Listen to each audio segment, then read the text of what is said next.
Alright, so I'm going to try and make a quick video for Dustin and a couple of the other guys that wanted to see what the outcome is. This is that 100 gallon that I have. It's my freshwater tank.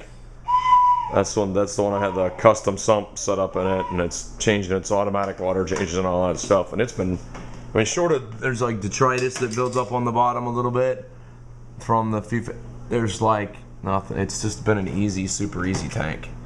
So I've never had to do anything with this tank. It doesn't get water changed, nothing. Just feed the fish and enjoy it. It's all fake plants. It's all fake plants, but it's real wood. But fake plants. It's got like a coast-to-coast overflow up there. It's in my other videos where that's this that U channel right there. Takes all the water over the top, through the bean animal, down through the back, down through the back and down into the sump that I built on there. Anyway, so and what I'm going to do is I've got these orange glasses. I've kind of figured out after trying to do some of these videos that my tanks are so blue. I mean, they're just royal blue most of the day. There's only a couple of hours where the white lights are on, and even then when the white lights are on, the colors aren't, fluorescing and popping. So looking through the red glasses, watch this, fixes the problem. So there you go. Now you can see, if you override the blue, you can see the colors of the, and that's the way it looks right here, is the way it looks to my eyes. Like when you look at the tank normally, when the white lights come on, not all that pops so much. But this is what's going on in these things. So I'm just going to hold this red set of sunglasses up on the tank, and you'll be able to see some of the different corals and stuff that are in here. It still doesn't, you don't get the clarity because you're getting masked out by the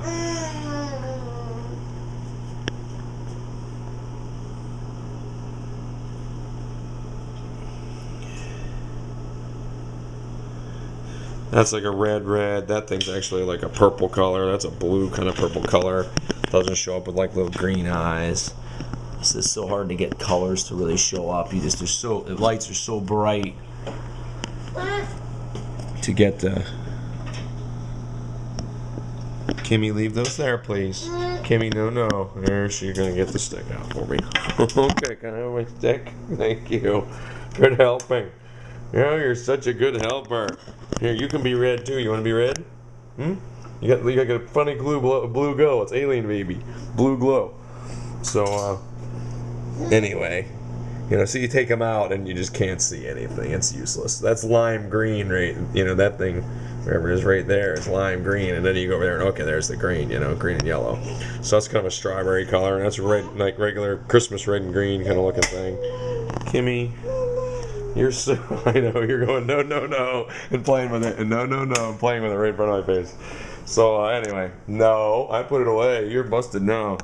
So, anyway, let's see, I don't know if any of this stuff you can't really get a good zoom on it.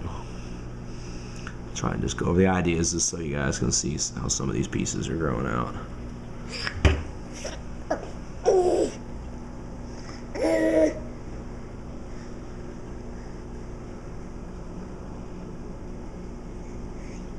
That thing is just sick. In real light, I mean, it's just freaking amazing. That's what you're seeing through the glasses is what my eye sees, but you get a camera shot of that, it just doesn't do any good. So that's what it looks like to your eye. Really, it's gold, like yellowy gold at the edges, green in the center, purple and blue rings. Call that dragon soul. So that's big Duncan head. Some clove polyps back there.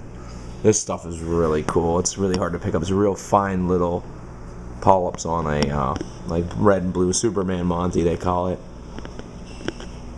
Green Bay Packers zoas, pinwheels, bubble tip anemones, some green Monty. Even with this, you can't even get even those are SPS Acropora, and they don't show up. There's a couple trees in the back too, and you just can't even. They just don't show up. They're too fine. The sticks right there are like a purple with green polyps kind of looking thing, and this stuff just doesn't show up.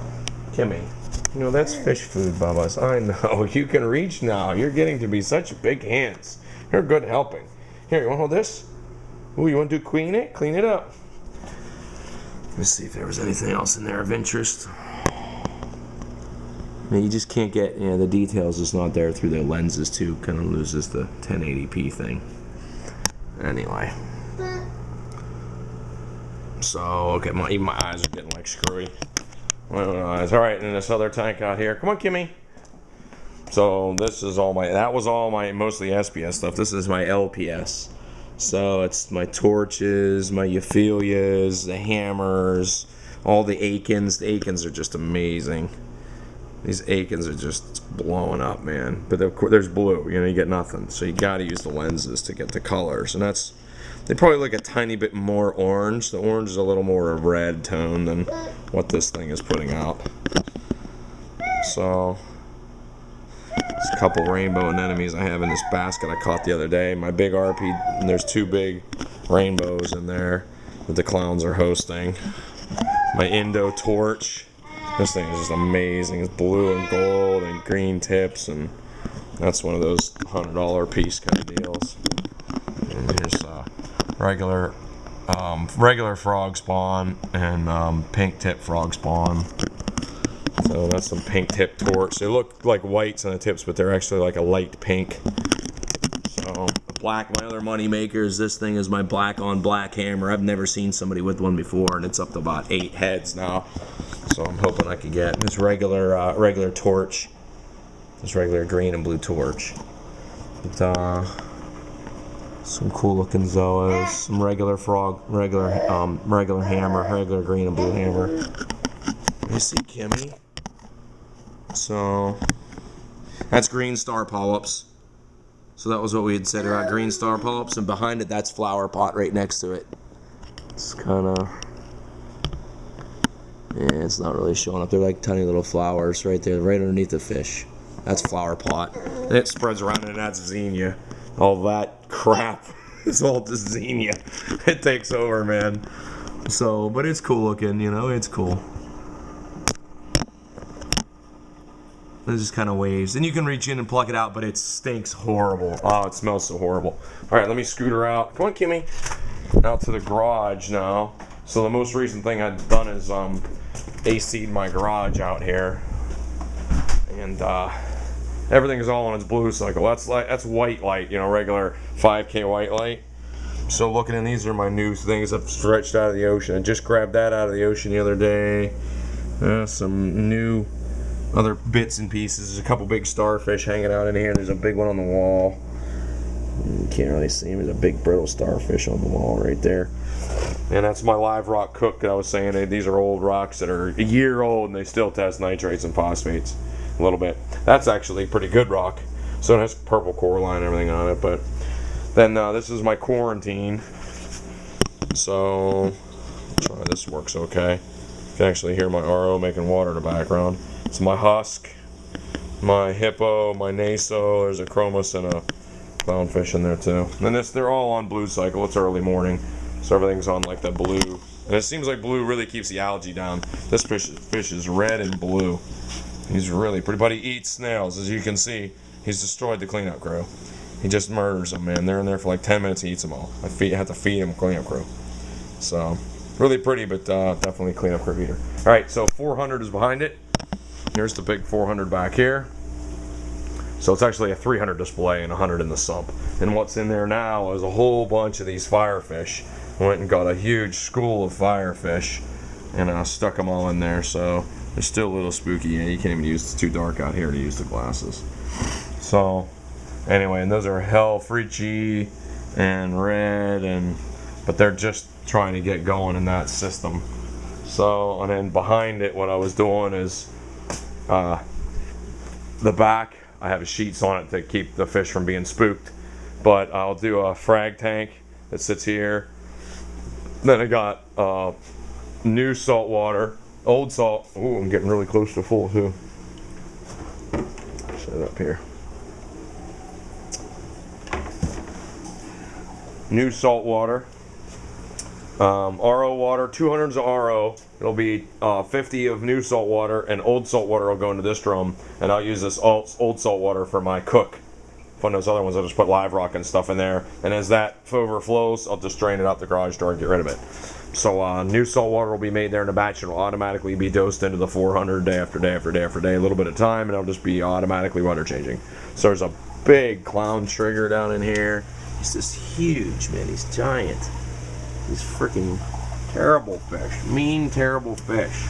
He's just awfully beautiful, but he's just terrible. Watch him. He'll try and eat me. He hates me. He's huge. But he's a biter. He knows he's on video now. Pretty fish, but I mean, he just tears everything up, rips holes and stuff, and squirts water and spits water. Just spit water at me. Watch him. He spits water out of the tank, and I mean, he's just not a good fish choice. It came with the 400. It came with the 400 when I got it. So all those fish did. So big skimmer in there. Anyway, that's the setups. So we're getting close to what I'm going to run out of video. So and then what I'll do is I'll get rid of that 40, and I'll put a couple of chairs out here in front of this tank, and you'll be able to sit out here and enjoy it. And I'll use the back for my frag station and, you know, water making up and everything. I'll use the other half of the garage, which is packed full of dive gear and crap, for one car. So we're down to one car now. Anyway, so that's what it is, man. Hope that shows a little bit. I'll show a real quick shot of the sump down here. I keep an extra backpack little filter hanging there for when I bring in bits and pieces for quarantine. Skimmer's caked full. You know, usual deal. Little shade on that side. Pretty basic. Good. I set up the rock so I could put Acropora in this tank and grow it as an acro tank. If I could get it really good, I was going to, instead of doing the 50 gallons of water in that drum, I may do 50 brand new gallons of fresh salt water all the time in that tank, so it's perfect water all the time. If that shows to be sustainable for acro, and I'll just do a whole acro tank on this. Custom light on it, really bright, big 400 watt metal halide, just bacon on it, nothing on the bottom, and just grow sticks all over those branches in there. So it's like those little branches of live rock where I just made a whole lot of, jeez, this tank is dirty. At least you get to see it. The algae, that's a ring of algae around it. Or my cleaner, I don't try and give it a cleaner. It's so bad. The camera really shows it. Anyway, yeah, there's a whole bunch of like branches in the live rock. Just hanging out. It's real open, a lot of flow through it. So, and that would work good for acro. But anyway, we'll see. Alright, thanks, man. Good luck, guys. Enjoy the hobby.